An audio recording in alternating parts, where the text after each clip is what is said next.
Hi friends, Ayyanar துணை சீரியலில் இன்றைக்கி நாளைக்கான எபிசோடு பார்க்கலாம். புதுசாக பார்க்குறவங்களா இருந்தால் சப்ஸ்கிரைப் பண்ணிக்கோங்க, லைக்கு ஹைப்பு கொடுத்து விடுங்க. வாங்க வீடியோக்குள்ளே போகலாம். நேற்றுக்கு எபிசோடு எதில் முடிச்சிருப்பாங்கன்றது பார்த்தீங்கன்னா, நிலா வந்து வீட்டை விட்டு வெளியில் வந்துடுவாங்க இல்லையா, வந்து கோவிலில் உட்காந்து அழுதுட்டு இருப்பாங்க. அவங்களுக்கு என்ன செய்யணும், எங்கே போகணும், என்ன பண்ணணுன்னு தெரியாத, ஒரு செகண்ட் எதையுமே யோசிக்காத கம்முனும் வந்து கோவிலில் வந்து உட்காந்துருவாங்க.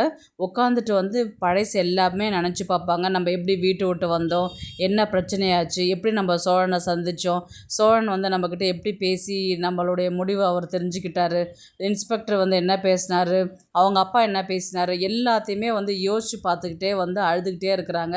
எல்லாருமே கோவிலுக்கு வரவங்கெல்லாம் பார்த்தீங்கன்னா, என்ன இந்த பொண்ணு இங்கே உட்காந்து அழுதுகிட்டே இருக்குது, யார் இந்த பொண்ணு அப்படின்ற மாதிரி தான் வந்து பேசிட்டு போகிறாங்க.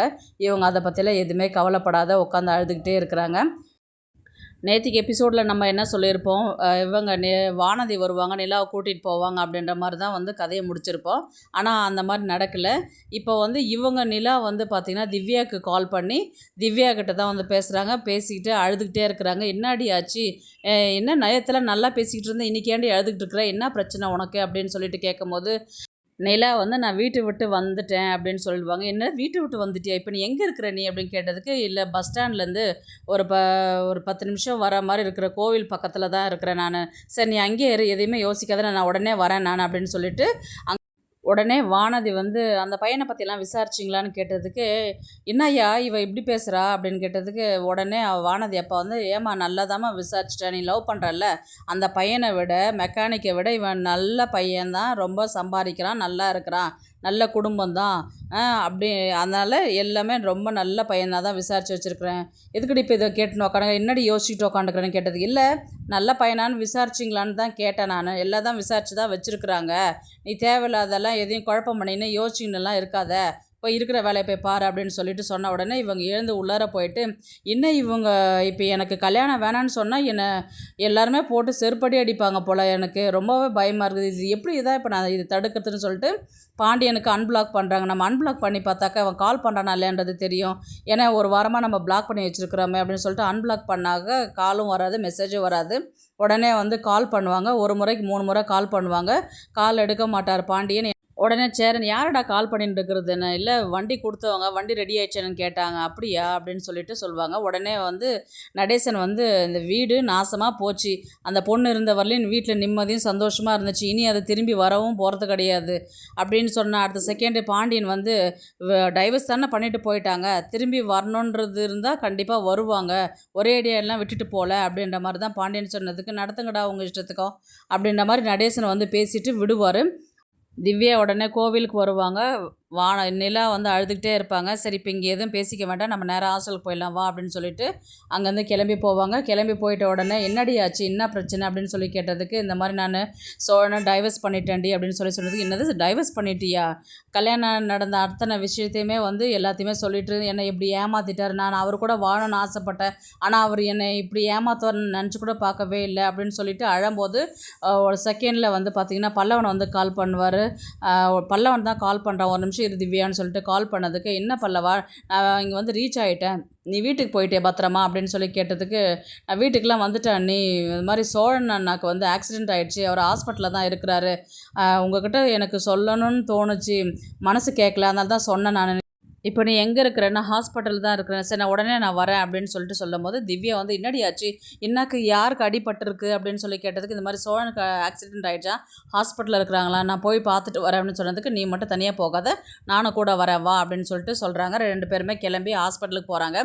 போயிட்டு ஃபஸ்ட்டு பல்லவனை தான் பார்க்குறாங்க. என்னாச்சு பல்லவா, என்னடா அப்படின்னு நடந்தது அப்படின்னு சொல்லிட்டு கேட்டதுக்கு, தெரில அண்ணி, நீங்கள் போனீங்க இல்லையா, நீங்கள் போனதுக்கப்புறம் அண்ணா வந்து எங்ககிட்ட எல்லாத்தையுமே கோச்சிக்கிட்டு அவரும் கிளம்பி நானும் கிளம்பி போகிறேன் அப்படின்னு சொல்லிட்டு தான் அவர் போனார் அண்ணி, சரி இன்னும் டைம் ஆகிடுச்சே வரலன்னு சொல்லிட்டு நாங்கள் எல்லாருமே வீட்டு வாசலில் எதிர்பார்த்துட்டு உட்காந்துருந்தோம்.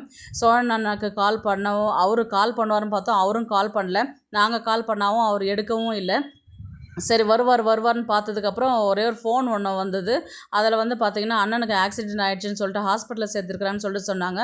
நாங்கள்லாம் பதறி அடிச்சுக்கின்னு இங்கே வந்திருக்கிறோன்னு. சரி அண்ணன்லாம் எங்கே அப்படின்னு சொல்லி கேட்டதுக்கு, எல்லாம் அங்கே இருக்கிறாங்க அண்ணி, வாங்க போகலாம் அப்படின்னு, சரி வாடா போகலாம் அப்படின்னு சொல்லிட்டு நிலா, திவ்யா, பல்லவன் எல்லாருமே கிளம்பி உள்ளார போவாங்க. அந்த இடத்துல சேரன் வந்து அழுதுன்னு இருப்பாரு. "அண்ணா என்னாச்சுண்ணா?" அப்படின்னு. வாப்பா நிலா, உனக்கு யார்ப்பா சொன்னது? என்னப்பா இங்கேருந்து எங்கேப்பா இருந்து வர நீ?" அப்படின்னு கேட்டதுக்கு, "இல்லை நான் திவ்யா ரூமில் தான் இருந்தேன் நான். தெரியலப்பா என்ன ஆச்சுன்னு தெரியலப்பா. நீ வீட்டை விட்டு போன இல்லைப்பா. உடனே இவனும் கிளம்பி போயிட்டான் கோச்சிக்கிட்டு. சரி வருவான், டைம் ஆயிடுச்சே வரவே இல்லையே அப்படின்னு சொல்லிட்டு நாங்கள் எதிர்பார்த்துட்டு இருந்தேன். ஃபோன் வந்தது அந்த மாதிரி அடிபட்டதுன்னு. அதுதான்ப்பா தெரியும் என்ன ஆச்சு ஏதாச்சுன்னு எனக்கு ஒன்றும் தெரியலப்பா. எனக்கு ரொம்ப பயமாக இருக்குதுப்பா" அப்படின்னு சொன்னதுக்கு நிலா வந்து, "பயப்படாதீங்கண்ணா, அவருக்கு ஒன்றும் ஆகாதுண்ணா" அப்படின்னு சொல்லிட்டு சொல்லுவாங்க. "இல்லைப்பா, அவன் உனக்கு பண்ண துரோகத்துக்கு தான்ப்பா அவன் இப்படி அடிபட்டுட்டு கிடக்குறான்" அப்படின்னு சொன்னதுக்கு, "ஐயோ அப்படியெல்லாம் இல்லைண்ணா, என்ன சூழ்நிலைன்னு தெரியல. நீங்கள் ஏன் யோசிக்கிறீங்க கண்டதையும்? அதெல்லாம் ஒன்றும் இல்லைண்ணா, சரியாயிடும்ண்ணா அவருக்கு" அப்படின்னு சொல்லிட்டு கேட்கும்போது, இவங்க பேசிகிட்டு இருக்கும்போது டாக்டர் வெளியில் வருவாங்க. "அண்ணா டாக்டர் வந்துட்டாங்க" அப்படின்னு சொல்லிட்டு பாண்டியன் வந்து சொல்லும் போது எல்லாருமே, "இப்போ சார் என் தம்பி தான் சார், என்னாச்சுங்க சார்" அப்படின்னு சொல்லி கேட்டதுக்கு, இந்த மாதிரி ஆக்சிடெண்ட் ஆனதில் வந்து தலையில் அடிபட்டிருக்குது, ஸ்கேன்லாம் பண்ணியிருக்கிறோம், ரொம்ப இப்போ சீரியஸ் கண்டிஷனில் தான் இருக்கிறாங்க, 24 ஹவர்ஸ் கழித்து தான் நாங்கள் சொல்ல முடியும் அப்படின்னு சொன்னதுக்கு, "சார் இப்போது என்னங்க சார் பண்ணுறது? நீங்கள் என்னங்க சார் இப்படி சொல்கிறீங்களே?" "இல்லைப்பா, கொஞ்சம் கிரிட்டிக்கலாக தான் இருக்குது கேஸு, கொஞ்சம் வெயிட் பண்ணுங்க" அப்படின்னு சொல்லிட்டு சொல்லுவாங்க. சொல்லிவிட்டு இவங்க கிளம்பி போகும்போது இவர் தலையில் அடிச்சுக்கிட்டு சேரன் வந்து அழ ஆரம்பிப்பார். உடனே சோழன் வந்து, "சோழா உனக்காடா இந்த நிலமை" அப்படின்னு சொல்லிட்டு அவர் அப்படியே இடிஞ்சு போய் உட்கார மாதிரி தான் இருக்கும். "ஐயோ அண்ணா அண்ணா" அப்படின்னு சொல்லிட்டு இவங்க நிலா போவாங்க. "பயப்படாதீங்கண்ணா, ஒன்றும் ஆகாதுண்ணா, சரியாயிடும்ண்ணா அவருக்கு." உடனே ரூமில் வந்து ஐசியூவில் வந்து சிஸ்டர் தான் வெளியில் வந்து, "இந்த மாதிரி அவர் ஏதோ பேசுகிறாரு, ஏதோ பேர் முனவுறாரு, நீங்கள் அது என்னன்னு போய் கேட்குறீங்களா? யாரோ ஒரு ஆள் வந்து பார்க்குறீங்களா?" அப்படின்னு சொல்லிட்டு சிஸ்டர் சொன்னதுக்கு, "இதோ நான் வரேன் மேடம்னு" சொல்லிட்டு நிலா தான் வந்து உள்ளார போய் சோழனை பார்க்குறாங்க. சோழன் வந்து பார்த்தீங்கன்னா, "நிலா நிலா என்னை மன்னிச்சிரு நிலா, நான் பண்ண தப்பு தான் நிலா, என்னை மன்னிச்சிரு நிலா" அப்படின்ற மாதிரி தான் வந்து சோழன் வந்து சொல்கிற மாதிரி தான் இருக்குது. இவங்க வந்து அழுதுகிட்டே வந்துட்டு வெளியில் வருவாங்க. அதுக்கப்புறம் அவர் அப்படியே கான்ஷியஸ் போகிற மாதிரி தான் இருக்கும். அதுக்கப்புறம் வெளியில் வந்துட்டு, "என்னப்பா நிலா சொன்னான் சோழன்" அப்படின்னு சொன்னதுக்கு, "இல்லைண்ணா, அவர் என் பேரை தான் சொல்லிட்டு இருக்கிறார்" அப்படின்னு. "அவன் உன்னதாம்மா அவ்வளோ நினச்சிட்டு இருக்கிறான் போல், உன் மேலே உயிரே வச்சுருக்கிறான் போல், இது இப்படிலாம் நடக்கணும்னு எதிர்பார்க்கவே இல்லை, ஏன் நம்ம குடும்பத்துக்கு மட்டும் இப்படிலாம் நடக்குது" அப்படின்னு சொல்லிட்டு சேரன் வந்து திரும்பவும் அழுகுறாரு. உடனே வந்து பார்த்திங்கன்னா, பாண்டியனுக்கு வந்து வானதி கால் பண்ணுறாங்க. கண்டினியூஸாக கால் பண்ணிக்கிட்டே இருக்கும்போது, இவ எதுக்கு வீட்டில் இருக்கும்போது கால் பண்ணால் இங்கேயும் கால் பண்ணுறான்னு சொல்லிட்டு காலை கட் பண்ணி விடுவாங்க 3 வாட்டி. திரும்பவும் கால் பண்ணி கால் அட்டன் பண்ண உடனே, "எதுக்கு நீ என் ஃபோனை கட் பண்ணி விடுற? என்ன என்னை சுத்தமாக மறந்துட்டியா? என்னை விட்டுட்டு போகலான்னு இருக்கிறியா நீ?" அப்படின்னு கேட்டதுக்கு, "இங்கே என்ன சூழ்நிலைன்னு தெரியாத உன் இஷ்டத்துக்கும் கால் பண்ணிட்டு இருக்கிற. ஒருத்தங்க ஒரு வாட்டி கட் பண்ணுறாங்கன்னா திரும்பவும் உனக்கு கால் பண்ணக்கூடாதுன்னு உனக்கு தெரியாதா?" அப்படின்னு கேட்டதுக்கு, "என்ன உன் இஷ்டத்துக்கும் பேசுகிற? நான் இத்தனை நாளாக கால் பண்ணாத இருந்தேன், நீ அப்போ கூட என்கிட்ட ஒரு பாசமாக பேசாத, ஏன் திரும்பவும் கால் பண்ணுறேன்னு கேட்குறப்ப, உனக்கு போய் நான் கால் பண்ணேன் பாரு" அப்படின்னு சொல்லிட்டு வானதி வந்து கோவத்திலே கத்தும். "ஆமாண்டி, நான் ஹாஸ்பிட்டலில் உட்காந்துக்கிறேன், உங்கள்கிட்ட உட்காந்து பேசிகிட்டு இருப்பாங்களா?" அப்படின்னு சொல்லி கேட்டதுக்கு, "ஹாஸ்பிட்டலா? என்னாச்சு பாண்டி, எங்கே இருக்கிற நீ?" அப்படின்னு கேட்டதுக்கு, "இந்த மாதிரி சோழனுக்கு அடிபட்டுச்சு, ஆக்சிடென்ட் ஆகிடுச்சு, நாங்கள் இந்த மாதிரி ஹாஸ்பிட்டலில் தான் இருக்கிறோம்." "ஐயோ என்ன ஆச்சு பிரதருக்கு?" அப்படின்னு சொல்லி கேட்டதுக்கு, "என்னவோ ஆச்சு, ஐசியூவில் இருக்கிறாங்க, நாங்களே வெளியில் இருக்கிறோம், இன்னும் டாக்டர் வந்து ரொம்ப சீரியஸ் கண்டிஷன் தான் சொல்லிட்டு இருக்கிறாங்க" அப்படின்னு சொன்னதுக்கு, "அப்படியா, நான் உடனே வரேன் பாண்டி, நான் வந்து பார்க்குறேன்" அப்படின்னு சொல்லிட்டு வானதி சொல்லுவாங்க.